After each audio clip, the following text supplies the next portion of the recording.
Hi, this is Andy, the Universal RN, and today's subject we're going to talk about is GERD, gastroesophageal reflux disease.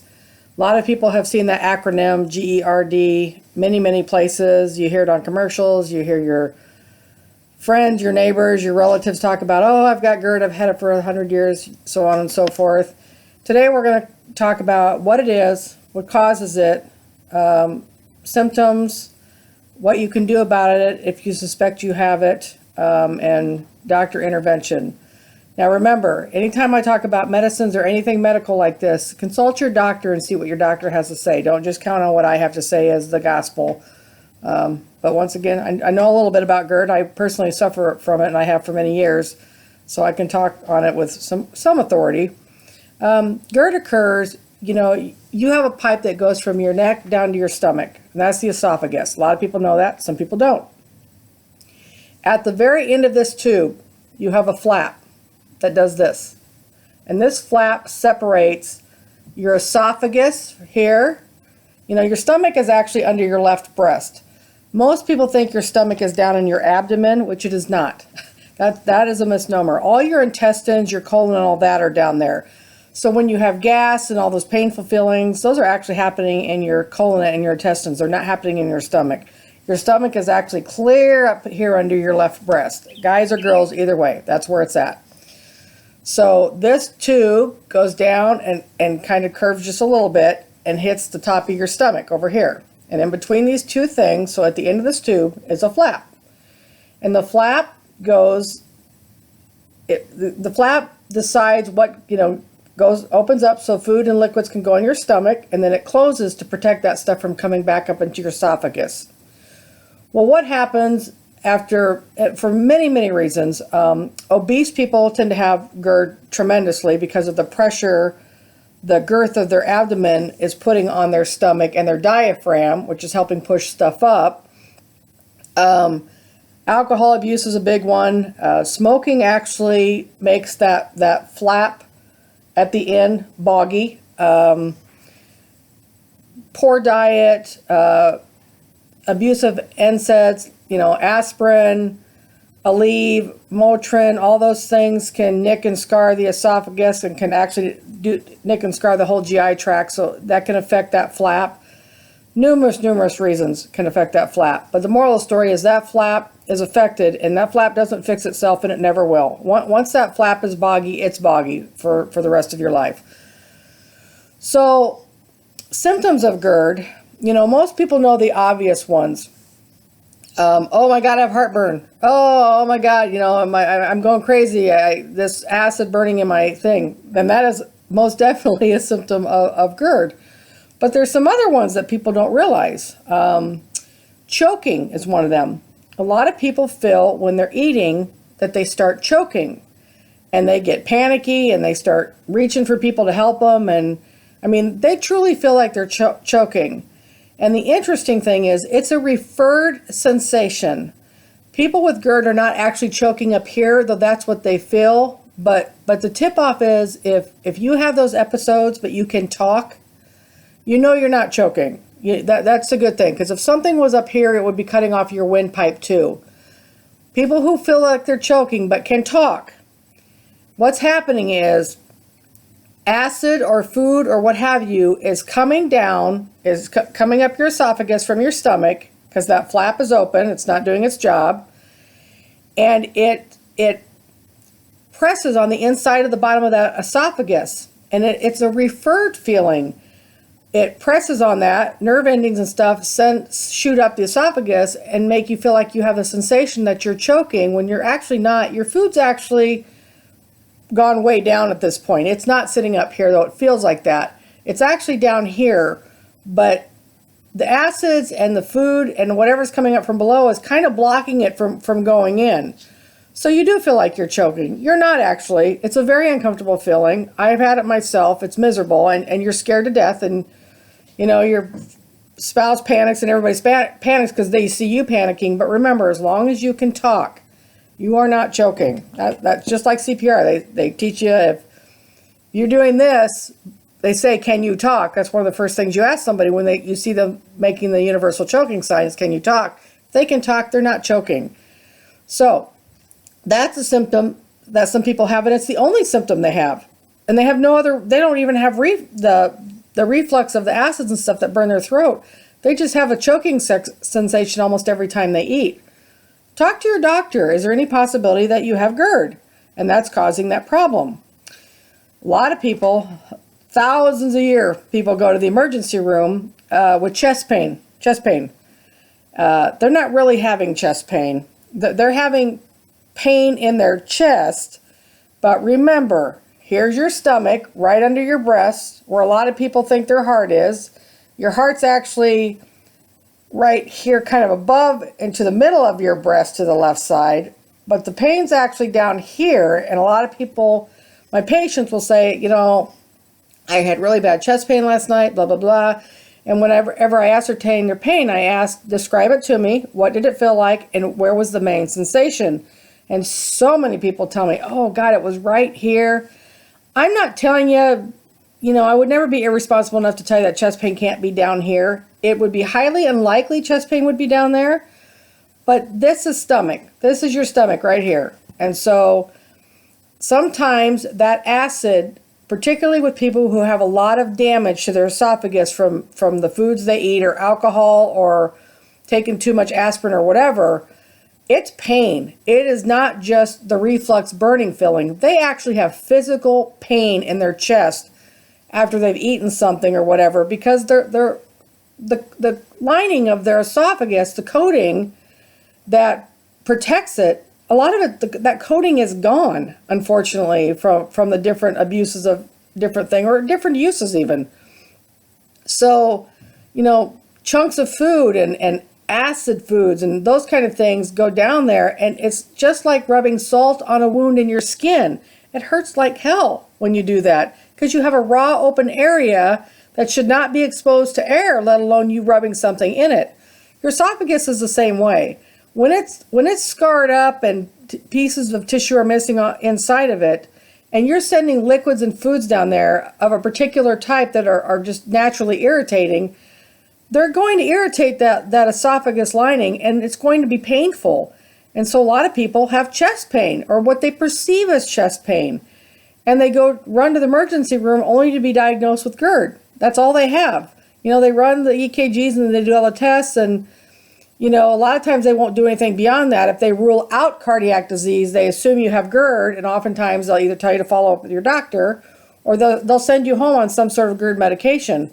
And sometimes when it's severe enough and you keep complaining, and I don't care what your machines say, you know, it hurts, oh my God. They might do an emergent scope, or they might keep you overnight and do a scope in the morning to find out that you have GERD. So chest pain, that's a second one. A third one that nobody thinks about is when you're laying down, shortness of breath. For whatever reason, and it's very technical, so I'm not going to explain it. All you need to know as a symptom is some people, as soon as they lay down, get really short of breath. And, you know, can that be cardiac? Oh, absolutely. Oh my gosh, you know, congestive heart failure, that's a very common thing. Can it be GERD? Yes, it can. There is a mechanism that's happening in there that the body reacts to the GERD that's going on, and actually reacts with your lungs, making you feel like you're short of breath. You actually aren't, but you feel that. I mean, you honestly feel that. Your lungs really aren't starving or anything, but what's happening GERD-wise is making you perceive that feeling. So these are really important. Some people, fourth thing, some people have pretty extreme nausea or vomiting even. I currently have a patient who every night, as soon as she lays down, she feels sick to her stomach, and she makes herself, she sticks her finger down her throat to vomit because she thinks it's going to make her feel better. This has been going on a long time, and when I talked to her recently, I really did a long drawn out, she's a fairly new patient to me, so I didn't know her very well. I did a very long drawn out thing about, you know, what do you eat? When did this sensation come? What exactly does it feel like? Blah, blah, blah, blah. I'm not a doctor. I don't pretend to be a doctor. That's why I want you to go to your doctor to be diagnosed if you think you have GERD. But based on her many, many symptoms, classic symptoms, plus the nausea and vomiting, she more than likely has pretty severe GERD. So, that when you lay down, it's often way worse, which makes sense because it's much easier for acids in your stomach to travel up your esophagus if you're laying like this than if you're laying like this. Because it has to go against gravity. So if it's laying like this, it's just a nice smooth thing, and you have that flap there that's not working, so that food just travels right on up, or the acid just travels right on up. So nighttime is miserable for a lot of people. If you find out you have GERD, there's many things you can do. First and foremost, weight loss is a big one, because heavy people have GERD way worse, and it makes perfect physiological sense. You have this big girth right here that's pushing up on this big diaphragm, which is a muscle, which is also what the esophagus comes through, and the diaphragm's helping push stuff up through there. What you eat is, you can eat stuff, but understand you may have a consequence to pay for that. A lot of people don't do chocolate well. I'm very fortunate, believe it or not. Chocolate's not one of my favorite things. And every time I eat chocolate, I get GERD. Within an hour, I get GERD. So chocolate, for me, I know is a trigger. Soda is a trigger for a lot of people. Pop, whatever you want to call it. Caffeine is a trigger. All acidic foods, lemons, oranges, tomatoes, anything that has a real heavy acid content is a huge trigger. Smoking can actually be a trigger for people. Alcohol is most definitely a trigger for a lot of people with GERD. So here's the problem. People get on the internet and they read information and they say, well, I don't use or eat any of those things, but I still have it. Everybody's individual. Everybody's individual. I don't know your personal history. I don't know the meds you've been taking. I don't know if you drink alcohol. I don't know if you take a lot of aspirin or ibuprofen or what have you. I don't know those things. So I can't predict what's going on with you, but there are people that have triggers that are unusual that, I'm making this up, but let's say lettuce is a trigger for me, which is a very uncommon trigger for GERD. But, experiment, start eliminating things to see if you get relief. If every morning you drink chocolate milk and at 9 o'clock, oh my God, you have the worst reflux, then you're probably pretty rest assured that chocolate is a trigger for you. So eliminate that for a week and see what happens. GERD is a permanent thing generally. There's a couple surgeries you can have done. Honestly, most doctors, most good doctors don't recommend that. They don't try to push you into that because they know the failure rate is pretty high, and it's pretty traumatic to go through all that crap to not solve a problem that's probably going to be there unless you fix the other things that are going on. It's like anything else. A lot of people just want that fixed so they can continue eating and drinking the things they want to, and they continue to drink alcohol, and they can continue to take 25 aspirin a day, and they want to do all the bad habits that are causing the GERD in the first place. So they want that quick fix. Well, that isn't going to fix it. That may temporarily fix that flap you got going on, but if the lifestyle stuff continues, that's not going to change. So what most people end up resorting to are the medications. Tums, Rolaids, Gaviscon, Mylanta, those kind of things. Those are the quick fixes. And what those basically do is the acid's already there. You take those things and it neutralizes the acid. So the acid basically loses its power to affect you. The acid may even still be up in your throat, but the painful property of the acid has been neutralized by those things. Then you have the next level, which are the pepsids, the Teguments, those kind of things, which, by the way, you can get over the counter. So talk to your doctor first, but you can experiment with this on your own if without even going to a physician, because there's so many of these things over the counter now you can get. Those things decrease your acid production. So that's the next level. A lot of people are on those. I used to be on one of those, and mine was pronounced enough I had to go to the next level. But so, if you want to talk to your doctor, that's great. But they're over the counter. Just look up and make sure they don't interact with any other medications you're on, because every once in a while there's a hiccup of those. They don't tend to do too poorly with most things. The trick with antacids, or the second and third level medications, is you want to try to take those on an empty stomach. So you want to take those first thing in the morning, apart from other medications if you can. They're more effective because medications themselves can cause GERD, other medications. So a lot of people will wake up at 7 and take their whatever medication, and then at 8 o'clock they'll take the rest of their medications. And that's a pretty common thing we recommend for people to do, so it's more effective. So remember, first level is just to neutralize the acid that's already been produced. Second level is actually to reduce the production of acid. Then there's the third level. Those are the Prilosec, the GERD, the Prevacid, which are also over the counter. And those basically stop production of the acid, which also helps healing, because if you can stop production of the acid for a while, the body's a marvelous thing. It can heal itself. So if you can have no acid for a while, that shredded lining that's going up your esophagus, that's been shredded by everything you're doing to it, can repair itself. And so that's the beauty of the body. It will repair itself, so that even if you have GERD, it won't be as pronounced, because now you have nice thick lining, a coating protecting the lining of the esophagus, so that the things that are coming up, the reflux that's coming up, won't affect you quite as much. Elevate your head at night. If you're somebody who sleeps flat and GERD is a problem for you every night, start figuring out how to elevate. You can buy wedge pillows. You can just take numerous pillows. You can put bricks and stuff under the head of the bed. It only takes a little elevation. I'm not talking about, you have to sleep like I'm sitting up now. It just needs a little elevation so that the acid has to fight a little bit to get up. It doesn't have to be a big pronounced thing like this. It can be just slightly.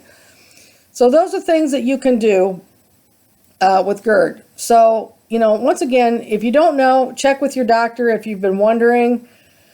If you're choking, you have shortness of breath, you're having chest pain, you're having constant, burning sensation in your throat, those are all symptoms. Moderate your intake, try to get the excess weight off, sleep with your head elevated, and then, for emergency things, take the Tums and the Rolaids and all that. And then the next 2-level medications you can use that will really help nullify that feeling that's going on. But like I said, if you choose to take an over-the-counter medication like Prevacid or Prilosec or Zantac or whatever, either A, check with your doctor, or B, make sure you look up, because God love the internet, it does have all the information. Look up on the internet if it would interact with any of your meds.